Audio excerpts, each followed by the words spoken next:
एक ऐसे आपने लोडेड सवाल पूछा ना, इधर इधर बात करते हैं। अच्छा कैसे हैं आप? अस्सलाम वालेकुम। ठीक है। How much diversity?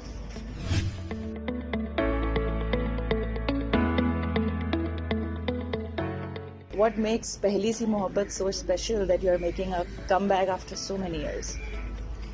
um, I I think that what makes it special is the script इसकी बहुत मज़े की है। और ऐसा हुआ कि मैंने काफ़ी टाइम से टेलीविज़न करने का सोचा हुआ था। कुछ स्क्रिप्ट्स आई हुई थी, उन सारों में से ये स्क्रिप्ट मैंने उठाई, तो आई स्टार्टेड रीडिंग इट। तो वो मुझे बहुत मज़े की लगी। इसकी सबसे अच्छी बात मुझे ये लगी कि ये सिंगल डायमेंशनल नहीं है। इसमें सिर्फ अच्छा मेरा ये होता है कि मैं अपने कैरेक्टर के अलावा बाकी कैरेक्टर्स के बारे में भी पढ़ना चाहता हूँ।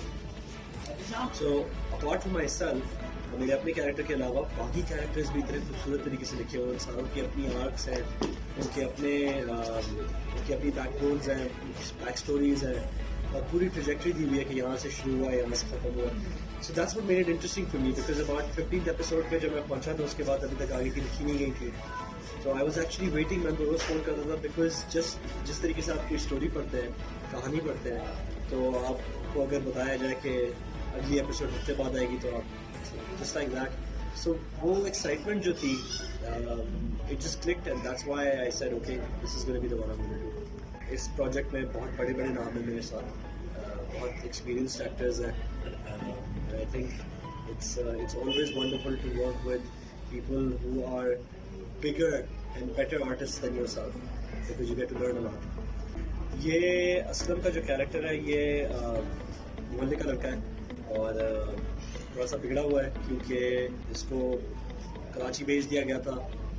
हैदराबाद की फैमिली है, लेकिन इसको कराची भेज दिया गया था। तो ये 7-8 साल फैमिली से अलग रहा है। ये है कि वो हैदराबाद से जब दूर चला गया है, तो वो कराची जाके उसका दिमाग ज़रा खुल गया है, तो वो kind of looks down upon, उसको बैकवर्ड लगती है सोच। एथिक्स उसके और वैल्यूज उसके स्ट्रॉन्ग है,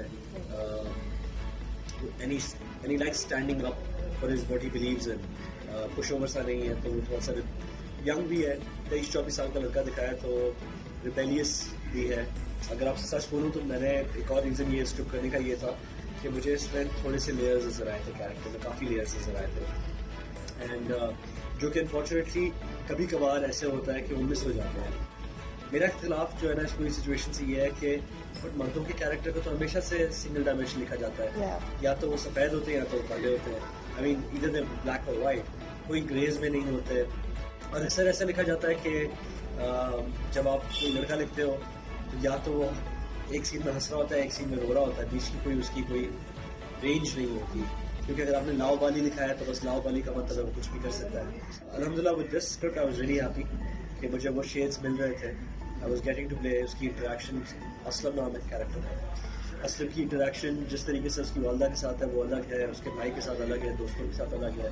so I am getting to play shades. Maya के साथ जब मैंने फिल्म की थी, तो it was a lot of fun, और I think we were having fun, and that was showing on screen as well. एक अच्छी केमिस्ट्री बन गई थी। फिल्म ऑब्वियसली आपके पास टोटल मेरे ख्याल से सिंगुलर अगर की बात करूँ तो मेरे टोटल 45 से 50 सीन थे। ड्रामा जो होता है उसमें आपके मेरे होंगे प्रॉब्ली कोई 300-350 सीन। सो ये है कि I get to do it a lot more. तो अगर कुछ वहाँ पे कसर बच गई थी आप लोगों को, if you were not entertain, you probably will be entertain. अगर आप एक अच्छे मूड में होते तो चलता रहता है। And I was missing it, you know. And alhamdulillah, I think the best thing is I go back happy every day.